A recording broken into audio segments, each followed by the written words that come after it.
Hilaire Belloc, who was an intellectual accomplice of GK Chesterton, once famously, or maybe infamously, if you take it that way, wrote that Europe is the faith and the faith is Europe, which would have been a controversial enough thing to say in his own day, but would be extremely provocative to say or write today, let alone make the title of your YouTube video. The objections to a statement like that, or at least the sane ones, would be something like, the faith is universal and therefore cannot be reduced to any one nationality or ethnicity.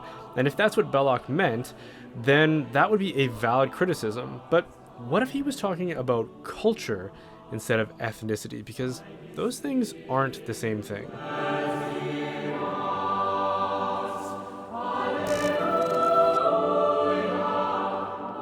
I just want to say a quick thank you to one of the sponsors on my channel, which is the Saint Maker, because this virtue that we are all striving for, and this holiness, this is something that by definition, it has to be deliberate. It doesn't happen by accident. It involves the participation in the use of our will and our intellect.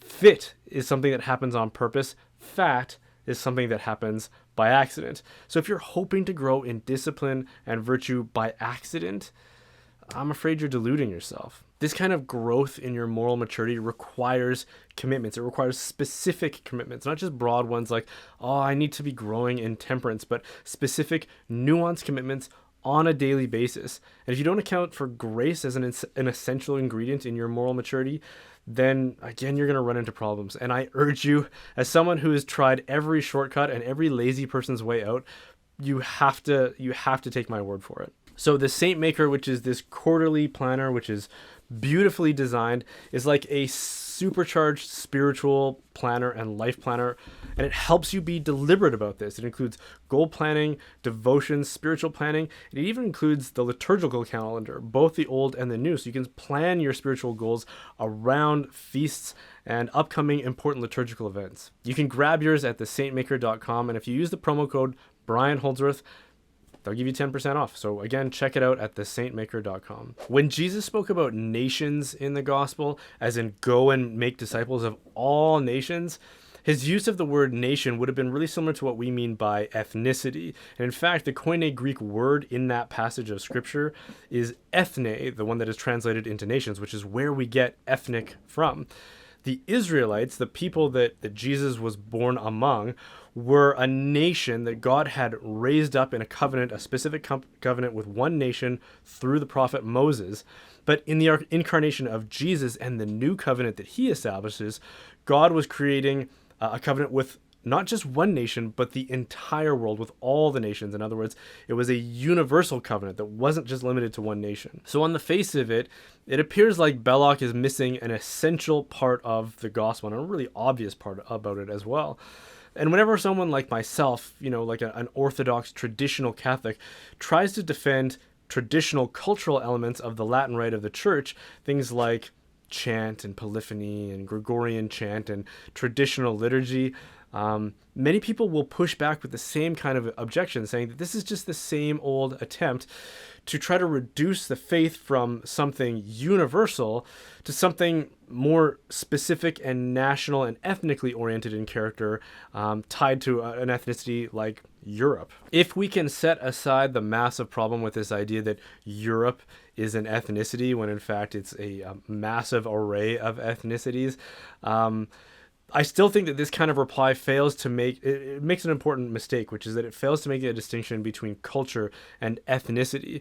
It's based on the belief that multiculturalism is a good thing, and since European culture is only one of many valid cultures which deserve inclusion within what we think of as Catholic culture, it doesn't deserve the kind of prominence that it enjoyed in the past. When people say that the traditional fixtures of the Catholic faith, which Orthodox and traditional Catholics like myself try to promote, are too Eurocentric, they seem to be harboring a belief that the universality of Catholic culture is due to its own cultural emptiness, which it then fills up with whatever culture it happens to encounter through its missionary work and its preaching of the gospel. For example, if the faith is carried by missionaries to a new land and a new place with its own pre-existing culture, which is of course something that has happened countless times in the history of the church, it shouldn't impose a culture of its own. That's what this idea seems to insist upon. I think it's a mistaken notion that what becomes Catholic culture actually precedes the Catholic creed, so that when the creed encounters a culture, it simply adopts the things that it perceives to be good within that culture as its own. But the problem with this idea is that it's based on, I would say, a superficial and incoherent understanding of what a culture is. It thinks of culture as the mere accidents of ethnicity, like food, dress, and language, when in fact, as I've argued countless times on this channel in the past, culture is embodied religion or embodied cult. Culture is the manifestation of cult worship. It doesn't precede religion, it proceeds from religion. So to say that the church should embrace multiculturalism is in a way saying that the church should embrace multicultism or multi-religion, which of course we can't mean without sacrificing our own distinct religion in the process.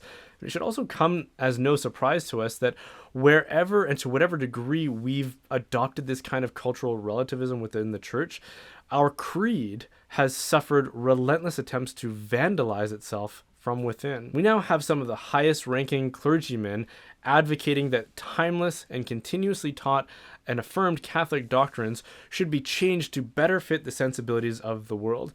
In other words, the church shouldn't be the salt and light of the world. Rather, the church should take on the flavor of the world. Instead of recognizing a world that needs God's grace and the teachings and revelation that come from God through his Son, Jesus Christ, we look at a church that needs the ideas of the world and should become more like the world. And this error and failure on our part is because our creed cannot survive the loss of its own culture, which is the embodiment of that creed. When people object to Gregorian chant, incense, sacred art, and architecture as being too Eurocentric, they seem to have this idea that these things preceded the church in some mythical European past that never actually really existed. And since these things are arbitrarily European ethnic constituents, they don't deserve any more prominence in our liturgy and worship than, say, indigenous, Oriental, or African elements do. The truth is, these things do find their origin in Europe, but not because they pre-existed the church in, again, some mythical European past. Instead, because the church built what became known as European culture.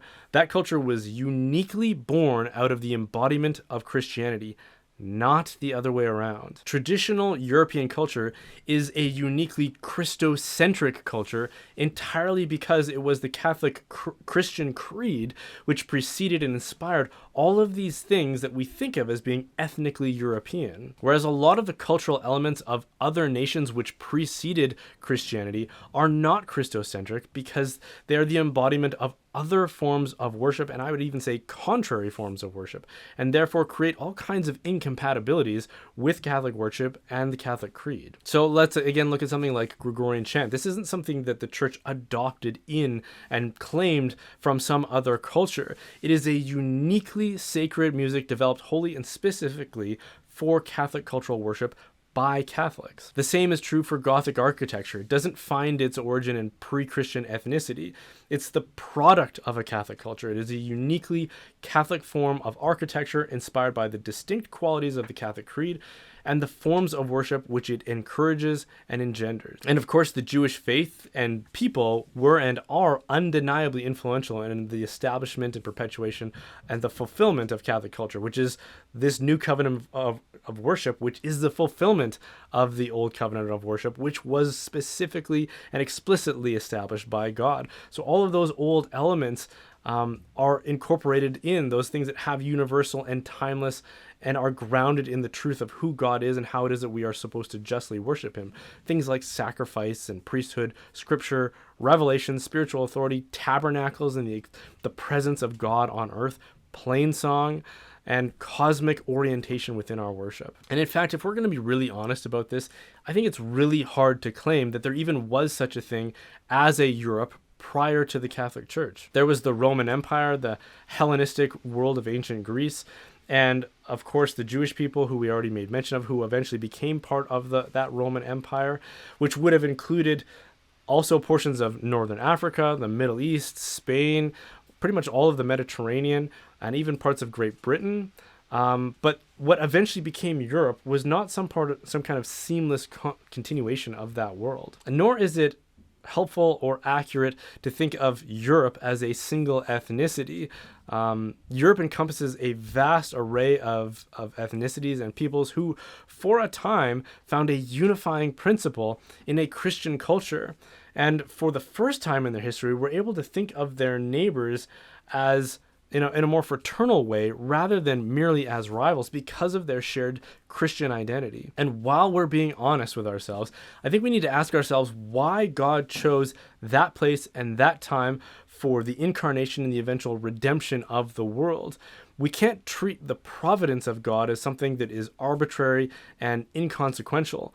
I think it's important for us to notice that God chose a moment and a place in history in which there was this collision of these three great civilizations, Jewish, Greek, and Roman, to fulfill the longing and anticipation of all of their histories and all of their stories brought together.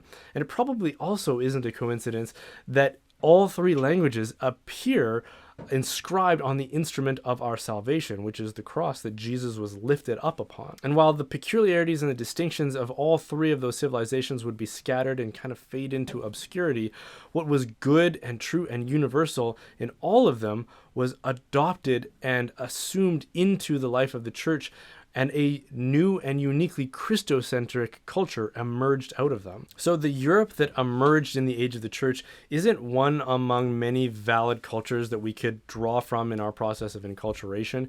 It's a uniquely universal and Christian culture. It has traits, qualities, and elements which are uniquely inspired and set apart for the worship of the Blessed Trinity. And if we want to have a strong Christian Catholic culture today, especially in the Latin Rite, one that inspires the affection of its adherents, as well as attracts those who are on the outside, I think it's necessary that we look to that great Christocentric culture that became known as Europe as an essential source of our inspiration. Thanks for watching.